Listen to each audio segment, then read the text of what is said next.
Itong Plaridel Bypass Road ay ongoing ang road widening from 2 lanes to 4 lanes. Dito tayo magsisimula sa may Balagtas, Bulacan at magtatapos ito sa San Rafael. Okay? So habang pupunta tayo doon, madadaanan natin tong tulay dyan, no? Dyan sa may Angat River na dating 2 lanes lang, ngayon 4 lanes na. No? Mahigit 2.22 kilometers yan ang haba niyan. Okay? So itong bypass road na to, pag iiwas kayo dito sa may AH26 dyan, no? Kasi minsan matraffic dyan. So pag gusto nyo pumunta ng San Rafael, Bulacan or sa Nueva Ecija na mas mabilis, pwede kayong dumaan dito. Yan. So walang toll ang babayaran dyan. Dito magsisimula itong Plaridel Bypass Road from toll ng NLEX. Okay? So ito na yung widening dito sa bandang kanan at ongoing pa rin. Napakahaba kasi nito. Mahigit 24 kilometers ang haba nitong Plaridel Bypass Road. So malaking tulong pag natapos na to kasi mas dadami na mga motoristang pwede dumaan dito na. Parang 2 lanes to 4 lanes na siya.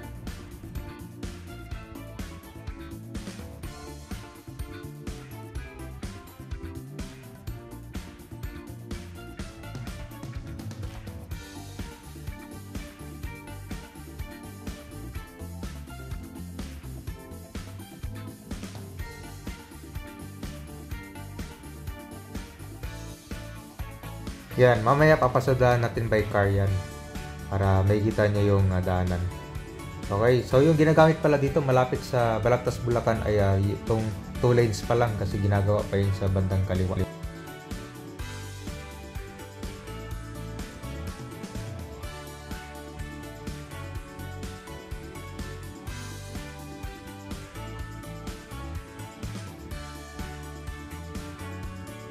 Alright guys, magandang umaga sa inyo lahat.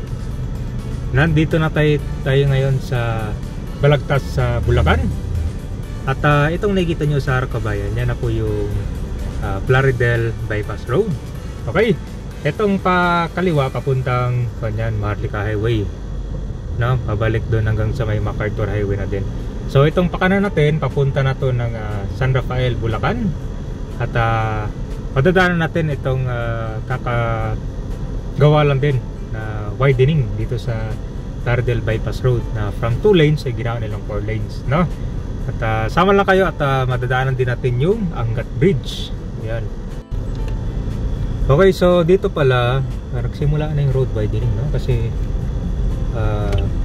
dito malapit sa NLEX or sa Barangay Burol ng Balagtas, Bulacan ay matraffic dito. Kaya naman yung sa 24.61 kilometers ng Plaridel Bypass Road, yung 2.22 kilometers ay ginawa nilang widening from 2 lanes to 4 lanes siya para mas maraming mga motorista makakadaan dito at saka makapagbawas ng travel time na mahigit 20 minutes to 25 minutes na lang ang travel. Okay, so ito na yung Plaridel Bypass Road. Ayan.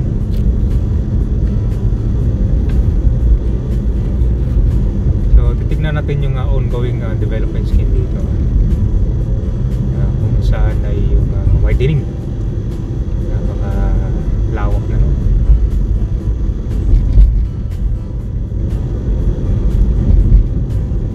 Mahaba to siya, 24 kilometers, no? So dito sa estimated oras ko 20 minutes.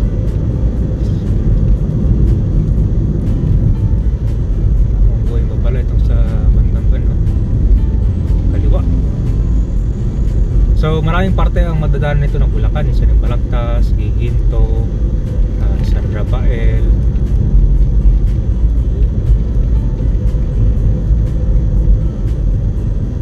Ano ginagawa pa? Ito pala 2 lanes pala.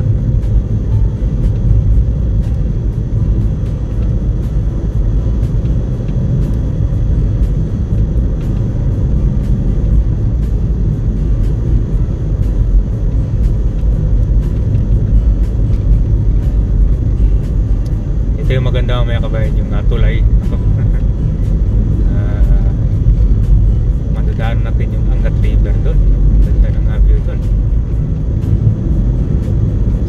dito eh, puro mga talahib pa lang yung mga kabila.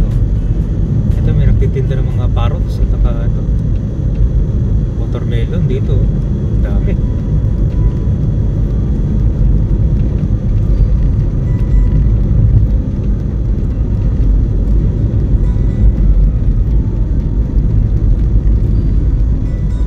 So sa mga taga Bulacan dyan, Balagtas to San Rafael, pwede na kayo dumaan dito. Maliban sa widening dito kabayan, gumagawa din sila dito ng mga stock protection para sa mga tubig na bandin pag umaalon, umaapaw. Kasi nga dun sa tulay nila may river dun, madadaanan natin.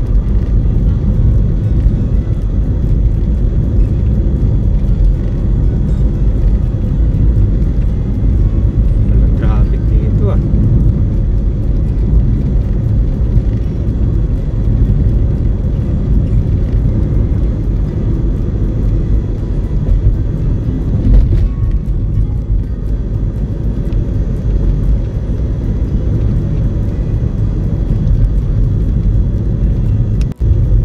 Pag napaganda na itong bypass road dito, siguro magbo-boom din itong area. Pakante, puro mga building pa lang dito na pan. Tapos ito may mga vendors na sige.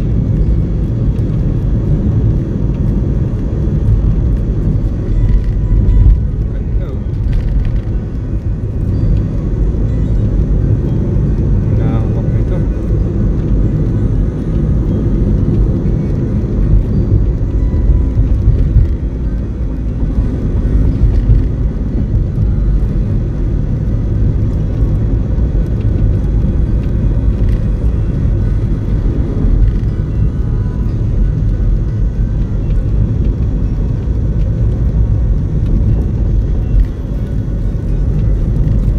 Sa Plaridel, Bulacan. At yan, papakita ko yung widening dito ah. Ang haba nito. Simulat sa pool pa lang yung pagpasok natin. Pero isipin nyo, ang daming mga sasakyan ng mga kadaan dito kapag natapos nila. Kita nyo, 2 lanes tayo dito. Diba?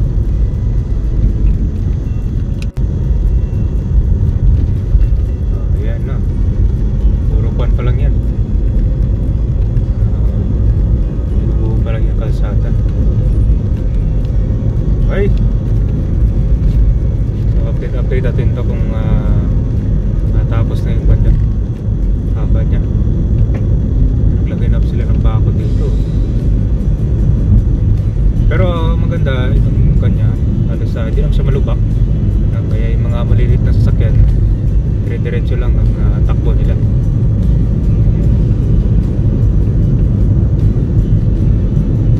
So sunod dito yung Bustos Bulacan, tapos yung San Rafael. Doon magtatapos sa Barangay Maasig, malapit sa Maharlika Highway or yung CH 26.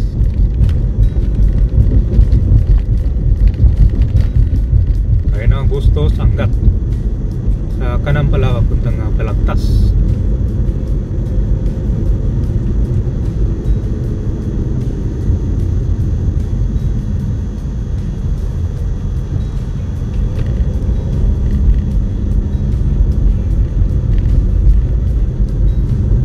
Tingnan natin yung mga pagbabago sa Pulilan, Bulacan.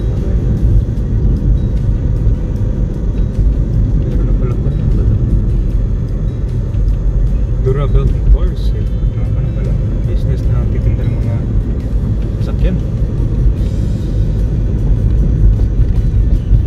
So ito yung San Jose Bridge.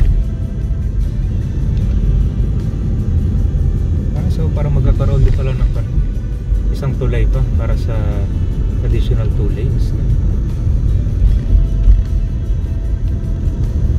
Ayos na pala oh. Ito na oh. Kita nyo yun.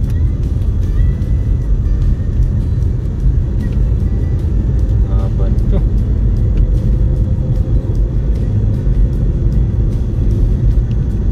Ito merong tulay ulit.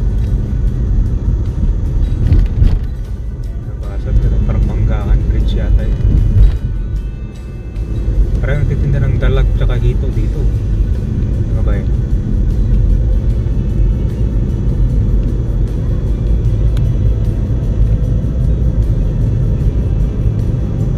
So ito pala, nandito pa tayo sa Pagkabayan na sa Claricel, Bulacan. At yung ibang widening dito, yan o, sementado na. Diba? Malapit na tayo dun sa Angat River. Saka yung intersection papunta sa may Banolet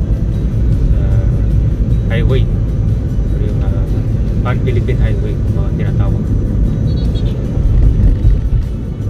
So ito na yung progress niya ngayon, no? Pero hindi pa siya matadaanan.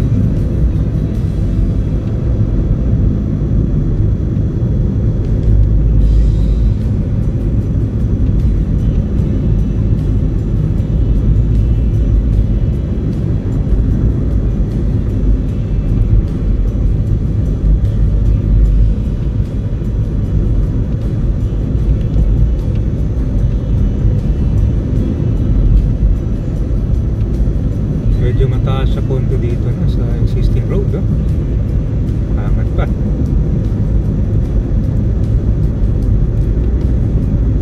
Grabe talaga yung time Makati Babayan. Puro mga talahin talaga, puno.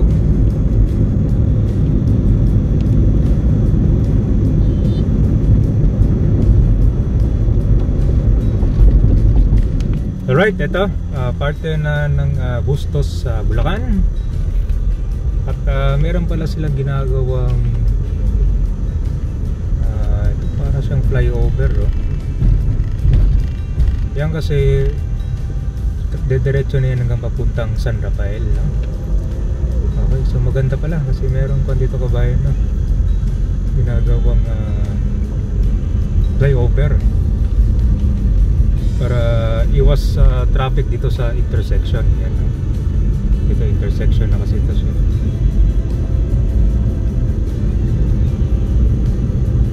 Okay, nataas na pala nito para wala na traffic. So ngayon two-way pala ito siya.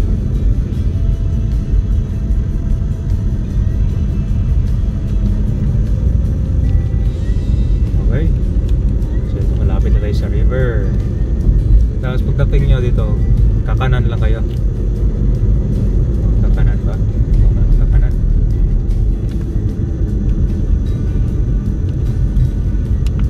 Okay, ayan. Balik sa 4 lanes ulit.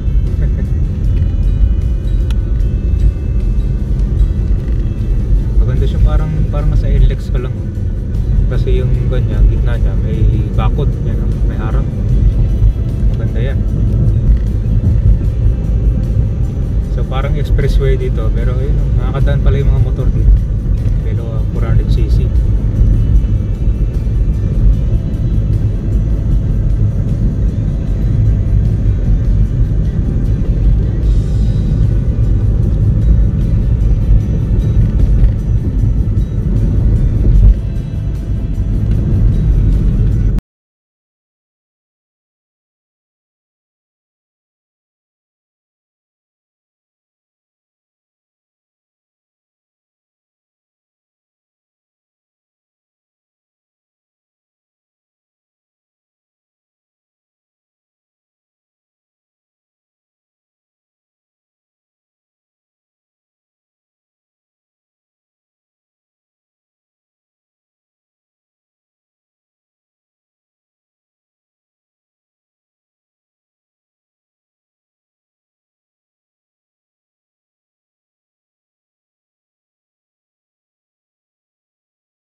So ito na.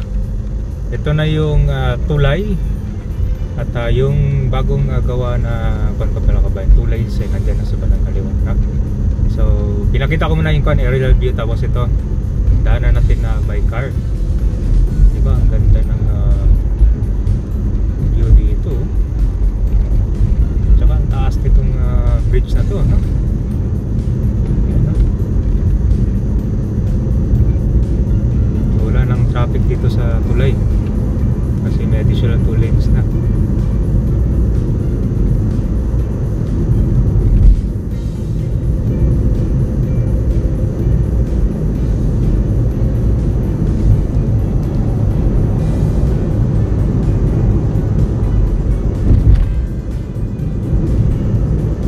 Papunta na to siya ng San Rafael ng Bulacan.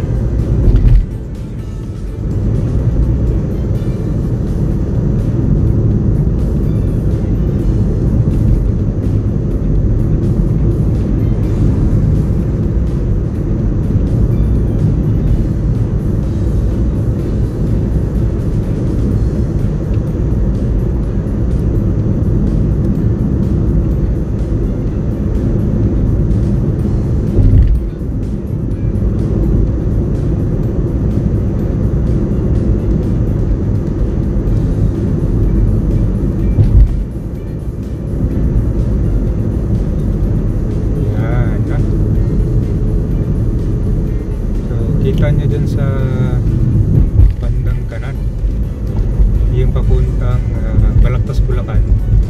Yan yung madadaanan nyo ng bago tulay na.